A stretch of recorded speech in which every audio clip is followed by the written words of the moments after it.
सत श्री अकाल जी। वाहिगुरू जी का खालसा वाहिगुरू जी की फतेह। विच साडी जिहड़ी संगत आ वो कई वारी उन्हां दा जिवें हुक्म हुंदा फिर दोबारा शुरू करते हैं। अज आपां गल करते हैं नैशनल इन्वैस्टिगेशन एजेंसी ने जिहड़े सानूं सम्मन भेजे आ ते साडे कई बंदिआं नूं सम्मन भेजे आ। कई तां जिहड़े लंगर लाई बैठे आ उन्हां नूं भी ओह सम्मन भेजते। नैशनल इन्वैस्टिगेशन एजेंसी इस देश की टॉप इन्वैस्टिगेशन एजेंसी आ। हुण इस देश की टॉप इन्वैस्टिगेशन एजेंसी जदों सरकार दे मनसूबियां ते उन्हां दियां साजिशां च उन्हां दे इशारिਆਂ ते नच्चण लग जे फिर इस सिस्टम तो तुसीं की आस रख सकते हो। हुण जिहड़ी अज दी अपनी गलबात आ वो सिस्टम दे अगेंस्ट कर रहे हैं।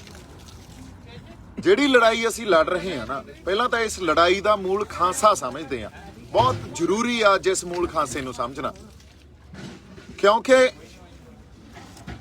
ये लड़ाई लड़ रहे हैं आपदे हक्कां दी। हक्कां दी लड़ाई असीं 1947 वेले दी लड़दे आउंदे आ। जदों जदों हक्कां दी लड़ाई लड़ी जाती है, जदों जदों उन्हां हक्कां खातर असीं आवाज़ बुलंद करते हैं, त्यों त्यों ये इहो ਜਿਹੇ पैंतੜੇ अपनाउंदे आ भी संघर्षी बंदिआं ते इन्हां नूं पहिलां किसी होर साजिशां अधीन डराउणगे, तौहमतां लाउणगे, तौहमतां तो बाद फिर तुहाडे ते केस पाउणगे, फिर परचे पाउणगे, फिर तुहाडे परिवारां ते परचे पाउणगे ते फिर तुहानूं कहणगे भी टिक के बह जाओ, नहीं असीं खਹਿੜਾ नहीं छड्डदे। सो मैं एक गल जे आपदे लई तां क्लीयर करदा भी मेरे परिवार ने तां बड़ा कुछ झੱਲਿਆ, सानूं तां गुड़तियां ही मिलियां होईਆਂ ਇਹ हुण सानूं कित्थों डरा लओगे तुसीं। पर गल सिस्टम दी जे कर रहे हैं तां इस गल नूं समझना बहुत जरूरी आ। जदों तुसीं आपदे हक मंगोगे, 47 वेले भी सानूं वादे कीते गए सी भी पंजाबियां दियां कुर्बानियां नूं देख के इन्हां नूं एक स्पैशल स्टैटस दिता जाऊगा। ये बंदे आ जिहड़े ये सॉवरन बंदे आ, एक स्पैशल स्टैटस दिता जाऊगा। पंडित जवाहर लाल नेहरू दियां आर्काइव्स देख लो, उहदे च ये स्टेटमेंट्स पईयां, पार्लीमेंट्स दियां डिबेट्स च ये स्टेटमेंट्स पईयां, पर मुक्कर गए। सो उदों सानूं जराइम पेशा डिकलेयर करके असीं अज तक जराइम पेशा ही बने बैठे हैं इन्हां लई। और इस सारे खांसे नूं समझदे आ। हुण आपां हक्कां दी जदों जदों आवाज़ बुलंद हुंदी आ, उस आवाज़ नूं दबा दिता जांदा, उहनूं किसी भी ढंग च कुचल दिता जांदा। मैं अज आपदे सोशल मीडिया ते नैशनल इन्वैस्टिगेशन एजेंसी तो जिहड़ा मैनूं सम्मन कीता गया, कल होर साडी संगत नूं साडे लोकां नूं सम्मन कीता गया सी, वो शेयर कीता। वो इस करके शेयर नहीं कीता भी आपां उहदा कोई लाहा ले लईए जां आपां दिखाईए भी वेखो की कर रहे आ। वो शेयर इस करके कीता भी पहली गल तां असीं चढ़दी कला च, असीं कोई इहदे तो ये नहीं होए भी असीं नर्वस हो गए, घबरा गए। गल वो नहीं आ। पॉइंट ना मिस करो। साडे बंदिआं नूं भी मैं कहना, और स्पैशली जिहड़े वकील बंदे आ ना साडे, उन्हां नूं भी मैं कहना, बड़े लीगल माइंड्स दा मैनूं फोन भी आए भी कोई गल नहीं, ये तां इन्वैस्टिगेशन आ। देखो इन्वैस्टिगेशन आ, क्रिमिनल कॉन्सपिरेसी च तुहानूं थोड़ी उस च इन्वैस्टिगेट कर रहे आ, तुहानूं देश धरोह च इन्वैस्टिगेट कर रहे आ, तुहानूं UAPA च इन्वैस्टिगेट कर रहे आ। जे इन्वैस्टिगेट कर रहे आ तां कल नूं 2 मिनट चों परचा भी पा सकदे आ। इहदे च तां 120B क्रिमिनल कॉन्सपिरेसी आ, इहदे च तां सब कुछ ओपन आ। सो परचे भी पा देणगे। गल फेर भी इन्हां परचिਆਂ ਦੀ ਜਾਂ इन्हां सम्मणां ਦੀ गल नहीं आ। गल ਇਹ आ, ਤੁਸੀਂ ਸਮਝਣ ਦੀ ਕੋਸ਼ਿਸ਼ ਕਰੋ, ਜਿਹੜੇ ਸਿਸਟਮ ਨਾਲ ਲੜ ਰਹੇ ਆ ਨਾ, उस सिस्टम च सुप्रीम कोर्ट ने 2 दिन पहला फैसला दिता, किसी ने मन्निया, किसी किसान आगू ने या किसी बंदे ने, किसी ने इत्थे मन्निया होवे। क्यों नहीं मन्निया? क्योंकि उस सिस्टम च विश्वास ही किसी नूं नहीं रहा। वो क्रैडिबिलिटी सिस्टम खो चुकिया, सुप्रीम कोर्ट तक खो चुकिया, इलैक्शन कमिशन तक खो चुकिया, एनफोर्समेंट डायरैक्टरेट तक खो चुकिया, जिहड़ा ED आ, CBI खो चुकी आ, ते नैशनल इन्वैस्टिगेशन एजेंसी दे हुण सम्मन आए आ। तां साडे सामने आ। और इन्हां सम्मनां नूं तुसीं आइसोलेशन च ना देखो। सिर्फ ये सम्मन अज भी ये सम्मन भेजते ना देखो, ये सम्मन भेजे क्यों गए आ, किस संदर्भ च, किस कॉन्टैक्सट च भेजे गए आ, इहनूं समझण दी कोशिश करो। ਜਿਹੜੀਆਂ आवाज़ां किसी भी ढंग नाल किसानी संघर्ष च आपदी शमूलीयत दे रही हैं, ਜਿਹੜੀਆਂ शख्सियतां आपदी शमूलीयत दे रही हैं, इत्थे आवाज़ बुलंद कर रही हैं आपदे हक लैण खातर, उन्हां सारिआं नूं इस ढंग नाल दबा उन्हां ते पाउण दी कोशिश कीती जा रही आ। लोकां नूं माड़ा मोटा भय भीत ਕਰਨ ਦੀ ਕੋਸ਼ਿਸ਼ ਕੀਤੀ ਜਾ ਰਹੀ ਆ। ਪਰ ਮੈਂ ਇੱਕ ਗੱਲ ਦੱਸਦਾ, ਅਸੀਂ ਸਾਰੇ ਚੜ੍ਹਦੀ ਕਲਾ 'ਚ ਆ। ਇਹ ਪੈਂਤੜੇ ਤੁਹਾਡੇ ਐਕਤੀ ਕੰਮ ਨਹੀਂ ਆਉਣੇ। ਔਰ ਸਾਡੇ ਵਾਲੇ ਬੰਦਿਆਂ ਨੂੰ ਇਹ ਦੱਸਾਂ ਜਿਹੜੇ ਕਹਿ ਰਹੇ ਆ ਨਹੀਂ ਨਹੀਂ ਇਹ ਤਾਂ ਸਿਰਫ ਇਨਵੈਸਟੀਗੇਸ਼ਨ ਆ, ਇਹਦੇ 'ਚ ਤਾਂ ਅਰੈਸਟ ਨਹੀਂ ਕਰਨਗੇ। ਗੱਲ ਜਦੋਂ ਜਿਹੜੇ ਸਿਸਟਮ ਦੇ ਵਿਰੁੱਧ ਲੜ ਰਹੇ ਆ ਉਹ ਚਾਹੇ ਇਨਵੈਸਟੀਗੇਟ ਕਰ ਲੈਣ ਚਾਹੇ ਅਰੈਸਟ ਕਰ ਲੈਣ, ਕਹਿੰਦੇ ਫਿਰ ਕੋਈ ਨਹੀਂ, ਜੇ ਤੁਸੀਂ ਕੁਝ ਗਲਤ ਨਹੀਂ ਕੀਤਾ ਤਾਂ ਕੁਝ ਨਹੀਂ ਕਰ ਸਕਦੇ। ਗਲਤ ਕੀ ਕਰਤਾ ਅਸੀਂ ਤਾਂ ਆਪਦੇ ਹੱਕ ਹੀ ਮੰਗੀ ਜਾਂਦੇ ਆ ਨਾ, ਤੇ ਆਵਾਜ਼ ਹੀ ਬੁਲੰਦ ਕੀਤੀ ਆ। ਇਹਦੇ 'ਚ ਕੀ ਗਲਤ ਕਰਤਾ? ਤੇ ਜਿੱਥੇ ਮੈਂ ਤਾਂ ਇੱਕ ਵਾਰੀ ਪਹਿਲਾਂ ਵੀ ਇਹ ਗੱਲ ਕਹਿਤੀ ਤੇ ਅੱਜ ਵੀ ਕਹਿਣਾ ਵੀ 1 ਵੀ ਰੁਪਈਆ ਆਪਦੇ ਅਕਾਊਂਟ 'ਚ ਜਾਂ ਕੈਸ਼ ਜਾਂ ਮੇਰੇ ਪਰਿਵਾਰ ਨੇ ਕਿਸੇ ਵੀ ਢੰਗ 'ਚ ਕਿਸੇ ਤੋਂ ਲਿਆ ਹੋਵੇ ਤਾਂ ਮੈਂ ਖੁੱਲਾ ਚੈਲੰਜ ਕਰਦਾ। ਔਰ ਨੈਸ਼ਨਲ ਇਨਵੈਸਟੀਗੇਸ਼ਨ ਏਜੰਸੀ ਨੂੰ ਵੀ ਮੈਂ ਚੈਲੰਜ ਕਰਦਾ। I literally challenge everyone if anybody can prove it. ਪਰ ਇੱਕ ਹੋਰ ਮੈਂ ਗੱਲ ਦੱਸਦਾ, ਇੱਥੇ ਸਾਡੇ ਬਹੁਤ ਸਾਡੀ ਸੰਗਤ ਨੇ ਲੰਗਰ ਲਾਏ ਹੋਏ ਆ ਤੇ ਉਹਨਾਂ ਦੇ ਜਿਹੜੇ ਰਿਸ਼ਤੇਦਾਰ ਜਾਂ ਉਹਨਾਂ ਦੇ ਦੋਸਤ ਮਿੱਤਰ ਬਾਹਰਲੀਆਂ ਜਿਹੜੀਆਂ ਕੰਟਰੀਆਂ 'ਚ ਵੀ ਬੈਠੇ ਆ, ਪੰਜਾਬ ਵੀ ਬੈਠੇ ਆ, ਹਰਿਆਣੇ 'ਚ ਵੀ ਬੈਠੇ ਆ, ਮਹਾਰਾਸ਼ਟਰ 'ਚ ਵੀ ਬੈਠੇ ਆ। ਤੇ ਸਾਡੇ ਤਾਂ ਸਿਧਾਂਤ ਹੀ ਦਸਵੰਧ ਕੱਢਣ ਦਾ, ਉਹ ਆਪਦਾ ਦਸਵੰਧ ਕੱਢ ਕੇ ਲੰਗਰ ਵਾਸਤੇ ਪੈਸੇ ਭੇਜਦੇ ਆ। ਇਹ ਬਾਹਰ ਦੀ ਫੰਡਿੰਗ ਹੋਗੀ। ਤੁਸੀਂ ਦੇਖੋ ਪਰਿਭਾਸ਼ਿਤ ਕਿਵੇਂ ਕਰਦੇ ਆ ਫੰਡਿੰਗ ਨੂੰ, ਵੀ ਇਹ ਤਾਂ ਫੋਰਨ ਫੰਡਿੰਗ ਆ ਰਹੀ ਆ। ਫੋਰਨ ਫੰਡਿੰਗ ਕਾਹਦੇ ਵਾਸਤੇ ਆ ਰਹੀ ਆ? ਅਸੀਂ ਕੀ ਕਰੀ ਜਾਂਦੇ ਆ? ਅੱਜ ਤੱਕ ਅਸੀਂ ਜਿਹੜੇ ਜਾਬਤੇ 'ਚ ਬੈਠੇ ਆ ਉਹ ਜਾਬਤੇ 'ਚ ਅਸੀਂ ਕਿਸੇ ਨੂੰ ਕਿਸੇ ਤਰ੍ਹਾਂ ਦਾ ਵੀ ਨੁਕਸਾਨ ਪਹੁੰਚਾਇਆ ਹੋਵੇ, ਕੋਈ ਜਾਨ ਦਾ ਕੋਈ ਮਾਲ ਦਾ ਕਿਸੇ ਢੰਗ ਦਾ ਵੀ ਨੁਕਸਾਨ ਪਹੁੰਚਾਇਆ ਹੋਵੇ ਤਾਂ ਤੁਸੀਂ ਸਾਨੂੰ ਨੀਵੇਂ ਥਾਂ ਭਾਲਿਓ। ਹੁਣ ਜਿਹੜੇ ਸਾਡੇ ਬੰਦੇ ਆ, ਖਾਸ ਤੌਰ ਤੇ ਜਿਹੜੇ ਸਾਡੇ ਜਿਹੜੇ ਵਕੀਲ ਸਾਹਿਬਾਨ ਆ, ਉਹ ਕਹਿ ਰਹੇ ਆ ਜੇ ਤੁਸੀਂ ਕੁਝ ਗਲਤ ਨਹੀਂ ਕੀਤਾ ਕੋਈ ਗੱਲ ਨਹੀਂ। ਕਿਹੜੀ ਨਿਆਂ ਪ੍ਰਣਾਲੀ ਤੋਂ ਅਸੀਂ ਨਿਆਂ ਦੀ ਆਸ ਕਰਦੇ ਆ? ਜਿਹੜੀ ਨਿਆਂ ਪ੍ਰਣਾਲੀ ਸੁਪਰੀਮ ਕੋਰਟ ਚਲਾਉਂਦਾ। ਸੁਪਰੀਮ ਕੋਰਟ ਨੇ ਤਾਂ ਸਾਨੂੰ ਪ੍ਰਤੱਖ ਕਰਤਾ ਵੀ ਉਹ ਕਿਵੇਂ ਸਰਕਾਰ ਦੇ ਹੱਕ 'ਚ ਭੁਗਤਦੇ ਆ। ਉਹ ਚਾਹੇ ਕਸ਼ਮੀਰ ਦਾ ਮਸਲਾ ਹੋਵੇ ਜਾਂ ਚਾਹੇ ਉਹ ਆਪਾਂ ਕਹਿ ਲਈਏ ਅਯੋਧਿਆ ਦਾ ਮਸਲਾ ਹੋਵੇ, ਚਾਹੇ ਹੁਣ ਕਿਸਾਨੀ ਸੰਘਰਸ਼ ਹੋਵੇ, ਉਹ ਤਾਂ ਸਾਨੂੰ ਪਤਾ ਨਾ। ਉਦੋਂ ਪਹਿਲਾਂ ਇੱਥੇ ਹਰਿਆਣੇ ਵਾਲਿਆਂ ਨੇ ਜਾਟ ਐਜੀਟੇਸ਼ਨ ਕੀਤੀ ਸੀ, ਉਦੋਂ ਵੀ ਪਤਾ। ਹਜੇ ਤੱਕ ਉਸ ਪਟੀਸ਼ਨ ਦੀ ਸੁਣਵਾਈ ਨਹੀਂ ਕੀਤੀ ਗਈ, ਉਹਦੇ ਤੇ ਕਮਿਸ਼ਨ ਬਾਤਾ। ਉਹ ਕਮਿਸ਼ਨ ਨੇ ਅੱਜ ਤੱਕ ਕੋਈ ਰਿਪੋਰਟ ਨਹੀਂ ਦਿੱਤੀ। ਸੋ ਸਿਸਟਮ ਆ ਜਿਹੜਾ, ਇਹਨੂੰ ਚਲਾ ਕੌਣ ਰਿਹਾ ਤੇ ਕਿਵੇਂ ਆਪਦੇ ਲਈ ਵਰਤ ਰਿਹਾ ਹਨਾ, ਇਹ ਜੇ ਤੁਸੀਂ ਪੁਆਇੰਟ ਮਿਸ ਕਰਦੇ ਹੋ ਤੇ ਉਸ ਨਿਆਂ ਪ੍ਰਣਾਲੀ ਤੋਂ ਆਸ ਕਰਦੇ ਹੋ ਵੀ ਜੇ ਤੁਸੀਂ ਕੁਝ ਗਲਤ ਨਹੀਂ ਕੀਤਾ।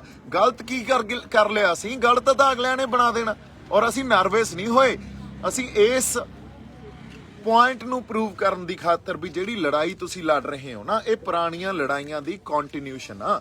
ਇਹ ਕੋਈ ਨਵੀਂ ਲੜਾਈ ਨਹੀਂ। ਅੱਜ ਕਿਸਾਨ ਆਪਦੇ ਹੱਕ ਮੰਗੀ ਜਾਂਦੇ ਆ। ਇਦੋਂ ਪਹਿਲਾਂ ਕੋਈ ਹੋਰ ਧਿਰ ਹੱਕ ਮੰਗਦੀ ਸੀ ਜਾਂ ਸਾਂਝੇ ਹੱਕ ਮੰਗਦੇ ਸੀ, ਉਦੋਂ ਵੀ ਸਾਡੇ ਨਾਲ ਇਹੀ ਹੁੰਦਾ ਸੀ।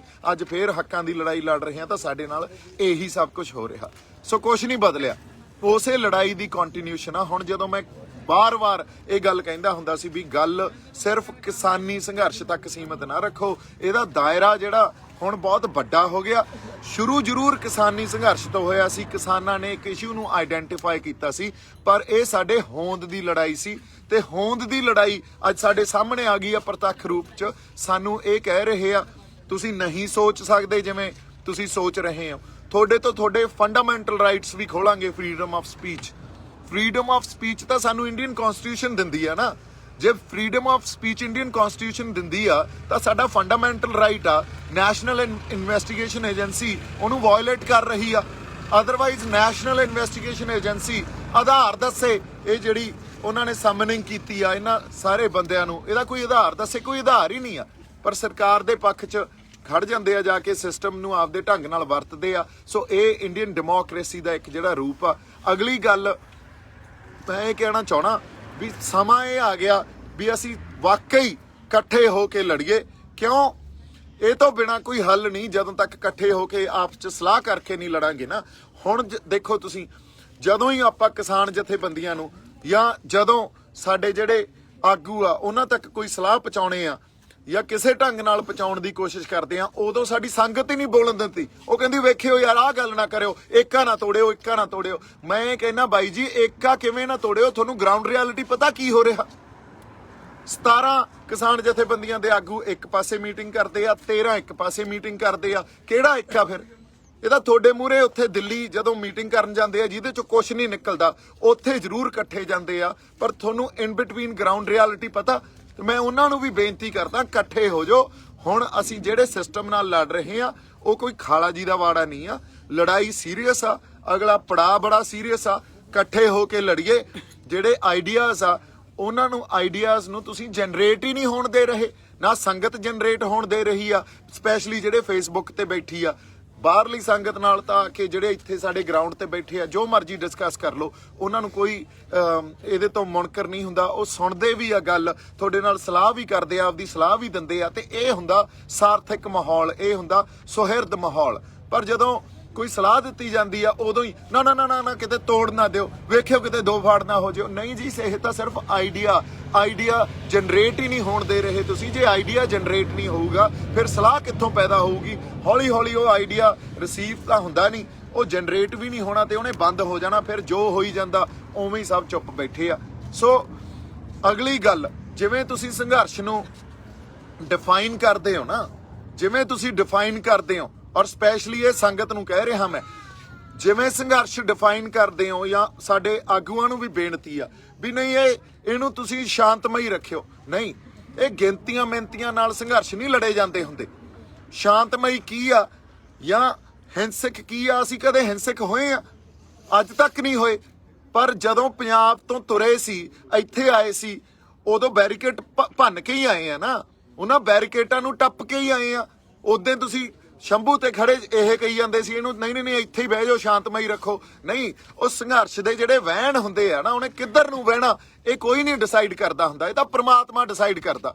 ਇਹਨੂੰ ਕੌਣ ਗਿਣਤੀਆਂ ਮਿਹਨਤੀਆਂ ਨਾਲ ਜਾਂ ਆਪਦੀਆਂ ਬੁੱਧੀਆਂ ਨਾਲ ਡਿਸਾਈਡ ਕਰ ਸਕਦਾ? ਫਿਰ ਨਹੀਂ ਤਾਂ ਅਸੀਂ ਸ਼ੰਭੂ ਬੈਠੇ ਹੋਣਾ ਸੀ ਜਾਂ ਖਨੌਰੀ ਬੈਠੇ ਹੋਣਾ ਸੀ। ਸੋ ਸ਼ਾਂਤਮਈ ਜਾਂ ਸੰਘਰਸ਼ ਸ਼ਾਂਤਮਈ ਨਹੀਂ ਆ। ਇਹ ਜਿਹੜਾ ਇੱਕ ਡਿਵੀਜ਼ਨ ਕ੍ਰੀਏਟ ਹੋ ਜਾਂਦੀ ਆ ਜਾਂ ਬਾਈਨਰੀ ਬਣਾ ਦਿੰਨੇ ਹੋ ਤੇ ਇਹ ਘਾੜਤਾਂ ਘੜ ਲੈਂਦੇ ਹੋ ਵੀ ਹੁਣ ਐਂ ਰੱਖਾਂਗੇ, ਇਹਨੂੰ ਘਾੜਤਾਂ ਨਹੀਂ ਘੜੀਆਂ ਜਾ ਸਕਦੀਆਂ ਹੁੰਦੀਆਂ। ਜੇ ਹਜੇ ਤੱਕ ਤੁਹਾਨੂੰ ਉਹਨਾਂ ਬਾਈਨਰੀਜ਼ 'ਚ ਰੱਖ ਕੇ ਤੁਸੀਂ ਸੰਘਰਸ਼ ਨੂੰ ਦੇਖ ਰਹੇ ਹੋ ਤਾਂ ਤੁਹਾਨੂੰ ਹਜੇ ਤੱਕ ਸਾਡੇ ਵਾਲਿਆਂ ਨੂੰ ਵੀ ਮੂਲ ਖਾਂਸਾ ਸਮਝ ਨਹੀਂ ਆਇਆ। ਸਾਡੇ ਵਾਲੇ ਬੰਦਿਆਂ ਨੂੰ ਵੀ ਬੇਨਤੀ ਆ ਵੀ ਤੁਸੀਂ ਇਸ ਸੰਘਰਸ਼ ਦਾ ਦਾਇਰਾ ਜਿਹੜਾ ਉਹ ਖੋਲੋ, ਇਹਨੂੰ ਵਧਾਓ, ਅਦਰਵਾਈਜ਼ ਤੁਹਾਨੂੰ ਮਸਲਿਆਂ ਦੇ ਹੱਲ ਨਹੀਂ ਮਿਲਣੇ। ਜੇ ਸਿਰਫ ਹਜੇ ਵੀ ਕਹੋਗੇ ਨਹੀਂ ਨਹੀਂ ਕਿਸਾਨਾਂ ਦਾ ਸੰਘਰਸ਼ ਆ, ਕਿਸਾਨਾਂ ਦਾ ਸੰਘਰਸ਼ ਆ, ਨਹੀਂ ਬਾਈ ਜੀ, ਇਹ ਹਰ ਉਸ ਸ਼ਖਸ ਦਾ ਸੰਘਰਸ਼ ਬਣ ਗਿਆ ਜਿਹਨੂੰ ਆਪਦੇ ਹੱਕ ਚਾਹੀਦੇ ਆ। ਅਸੀਂ ਤਾਂ ਕਿਸਾਨ ਹੀ ਆ ਨਾ, ਹੋਰ ਕੌਣ ਆ ਆਪਾਂ? ਸੋ ਇੱਥੇ ਇੱਕ ਇੱਕ ਬੰਦਾ ਕਿਸਾਨ ਆ। ਪਰ ਕਿਸਾਨ, ਤੁਸੀਂ ਇਹ ਗੱਲ ਦੇਖੋ, ਹੁਣ ਸਾਡੀ ਹੋਂਦ ਦੀ ਲੜਾਈ ਲੜੀ ਜਾਂਦੇ ਆ ਅਸੀਂ, ਸਾਡੇ ਸੱਭਿਆਚਾਰ ਨੂੰ ਬਚਾਉਣ ਦੀ, ਸਾਡੇ ਖੇਤ ਨੂੰ ਬਚਾਉਣ ਦੀ, ਸਾਡੇ ਰਾਜਸੀ ਬਣਤਰ ਨੂੰ ਬਚਾਉਣ ਦੀ, ਸਾਡੇ ਸਮਾਜਿਕ ਬਣਤਰ ਨੂੰ ਬਚਾਉਣ ਦੀ, ਸਾਰੀਆਂ ਲੜਾਈਆਂ ਇਕੱਠੀਆਂ ਹੋ ਗਈਆਂ, ਸਾਡੀ ਹੋਂਦ ਤੇ ਗੱਲ ਆ ਗਈ ਆ। ਸੋ ਜਿਹੜੇ ਇੱਥੇ ਬੈਠੇ ਆ, ਇੰਨੇ ਦਿਨ ਹੋ ਗਏ ਇੱਥੇ, 50 ਦਿਨ ਤਾਂ ਆਪਾਂ ਨੂੰ ਇੱਥੇ ਹੋ ਗਏ ਬੈਠਿਆਂ ਨੂੰ। ਸੋ ਬੰਦਿਆਂ 'ਚ ਜਿਹੜਾ ਇਹ ਜਜ਼ਬਾ ਜਾਂ ਜਿਸ ਤਰ੍ਹਾਂ ਦਾ ਉਭਾਰ ਆ, ਇਹਨੂੰ ਸਮਝਣ ਦੀ ਤਾਂ ਕੋਸ਼ਿਸ਼ ਕਰੀਏ। ਜੇ ਅਸੀਂ ਵੀ ਉਸ ਦਾਇਰੇ ਨੂੰ ਖੋਲਾਂਗੇ ਨਹੀਂ, ਉਸ ਦਾਇਰੇ ਨੂੰ ਖੋਲ ਕੇ ਜਿਹੜੇ ਮਸਲਿਆਂ ਨੂੰ ਸਮਝਾਂਗੇ ਨਹੀਂ, ਫਿਰ ਹੱਲ ਕਿੱਥੋਂ ਲੱਭਾਂਗੇ? ਫਿਰ ਸਾਡੀਆਂ ਮੀਟਿੰਗਾਂ ਜਿੰਨੀਆਂ ਮਰਜ਼ੀ ਕਰ ਲਈਏ, ਫਿਰ ਜਾਂ ਜਿੰਨੀਆਂ ਮਰਜ਼ੀ ਰਣਨੀਤੀਆਂ ਘੜ ਲਈਏ, ਸਾਨੂੰ ਉਹਦੇ ਹੱਲ ਨਹੀਂ ਮਿਲਣੇ। ਸਾਨੂੰ ਦਾਇਰਾ ਖੋਲਣਾ ਪਊਗਾ। ਸੋ ਦਾਇਰੇ ਨੂੰ ਖੋਲਣ ਦਾ ਸਭ ਤੋਂ ਪਹਿਲਾ ਤਰੀਕਾ ਇਹ ਆ, ਇਕੱਠੇ ਹੋ ਜਾਓ। ਮੈਂ ਬਾਰ-ਬਾਰ ਕਹਿ ਰਿਹਾ, ਇਕੱਠੇ ਹੋ ਜਾਓ। ਆਪਸੀ ਰੰਜਿਸ਼ਾਂ, ਆਪਸੀ ਭੇਦਭਾਵ ਮਿਟਾਓ। ਹੁਣ ਤਾਂ ਇਹ ਗੱਲ ਹੋਵੇ ਵੀ ਕੋਈ ਗੱਲ ਨਹੀਂ ਯਾਰ ਬਾਪਾ, ਬਾਅਦ ਚ ਨਜਿੱਠਾਂਗੇ ਜੋ ਗੱਲਾਂ। ਇੱਥੇ ਅਸੀਂ ਇਕੱਠੇ ਆ। ਸਾਡਾ ਹੁਣ ਪੈ ਗਿਆ ਜਿਹੜਾ ਪੇਚਾ, ਉਹ ਜਿਵੇਂ ਆਪਣੇ ਕਿਸੇ ਨੇ ਗਾਣਾ ਗਾਇਆ ਨਾ, ਗਾਇਕ ਨੇ, ਕਿਹੜਾ ਸੀ ਉਹ, ਪੇਚਾ ਪੈ ਗਿਆ ਸੈਂਟਰ ਨਾਲ। ਪੇਚਾ ਪੈ ਗਿਆ ਸੈਂਟਰ ਨਾਲ। ਤੇ ਉਹ ਖਾਲਾ ਜੀ ਦਾ ਵਾੜਾ ਨਹੀਂ ਆ ਜੇ ਆਪਾਂ ਸੈਂਟਰ ਨਾਲ ਪੇਚਾ ਪਾਈ ਬੈਠੇ ਆ। ਇਕੱਠੇ ਹੋ ਕੇ ਹੀ ਇਹ ਲੜਾਈ ਲੜੀ ਜਾਣੀ ਆ। ਸਾਡੇ ਏਕੇ ਤੋਂ ਡਰਨਗੇ। ਆਈਡੀਆਜ਼ ਨੂੰ ਜਨਰੇਟ ਕਰੀਏ, ਆਈਡੀਆਜ਼ ਨੂੰ ਡਿਸਕਸ ਕਰੀਏ, ਇੱਕ ਦੂਜੇ ਦੀ ਸਲਾਹ ਲਈਏ। ਇੱਥੇ ਕੋਈ ਈਗੋ ਇਸ਼ੂਜ਼ ਥੋੜੀ ਆ। ਜਿਹਨੇ ਕ੍ਰੈਡਿਟ ਲੈਣੇ ਆ, ਪ੍ਰਮਾਤਮਾ ਆਪੇ ਕ੍ਰੈਡਿਟ ਦੇ ਜੂ। ਇੱਥੇ ਕ੍ਰੈਡਿਟ ਲੈਣ ਆਏ ਆ ਆਪਾਂ ਨਾ, ਆਪਾਂ ਇੱਥੇ ਬੋਲਣ ਆਏ ਆ ਨਾ, ਸਟੇਜਾਂ ਤੋਂ ਭਾਸ਼ਣ ਦੇਣ ਆਏ ਆ। ਇਹ ਕੰਮ ਤਾਂ ਬਥੇਰੇ ਸਾਡੇ ਲੀਡਰਾਂ ਨੇ ਕੀਤੇ ਆ। ਅੱਜ ਤੱਕ ਦਿੱਤਾ ਕੀ ਆ ਉਹਨਾਂ ਨੇ? ਫਿਰ ਅੱਜ ਤੱਕ ਉਹਨਾਂ ਨੇ ਭਾਸ਼ਣ ਹੀ ਦਿੱਤੇ ਆ ਨਾ, ਬੰਦੇ ਇਕੱਠੇ ਕਰਕੇ, ਤੇ ਉਹੀ ਆਪਾਂ ਵਰਤਾਰਾ ਇੱਥੋਂ ਸ਼ੁਰੂ ਕਰੀ ਬੈਠੇ ਆ। ਸੋ ਇਸ ਕਰਕੇ ਹੁਣ ਕੰਮ ਸਾਨੂੰ, ਜਿਹੜੀ ਸਾਡੀ ਕੌਨਸੈਂਟਰੇਸ਼ਨ ਆ, ਉਹ ਸਟੇਜ ਤੋਂ ਤੇ ਭਾਸ਼ਣਾਂ ਤੋਂ ਪਾਸੇ ਕਰਨੀ ਪਊਗੀ। ਇਕੱਠੇ ਹੋ ਜਾਈਏ, ਸਲਾਹਾਂ ਕਰੀਏ, ਰਣਨੀਤੀ ਘੜੀਏ। 26 ਤਰੀਕ ਅਹਿਮ ਆ, ਸਾਰਾ ਸੰਘਰਸ਼ ਹੀ ਅਹਿਮ ਆ, ਤੇ ਇਹਦਾ ਦਾਇਰੇ ਨੂੰ ਥੋੜਾ ਜਿਹਾ ਖੋਲ ਕੇ ਉਸ ਦਾਇਰੇ 'ਚ ਸੰਘਰਸ਼ ਨੂੰ ਵੇਖੀਏ। ਇੰਨੀਆਂ ਕੁ ਬੇਨਤੀਆਂ ਮੈਂ ਕਰਨੀਆਂ ਸੀ। ਬਹੁਤ ਸਾਰਾ ਸਤਿਕਾਰ, ਬਹੁਤ ਸਾਰਾ ਪਿਆਰ। ਜਿਉਂਦੇ ਵਸਦੇ ਰਹੋ। ਵਾਹਿਗੁਰੂ ਜੀ ਕਾ ਖਾਲਸਾ, ਵਾਹਿਗੁਰੂ ਜੀ ਕੀ ਫਤਿਹ।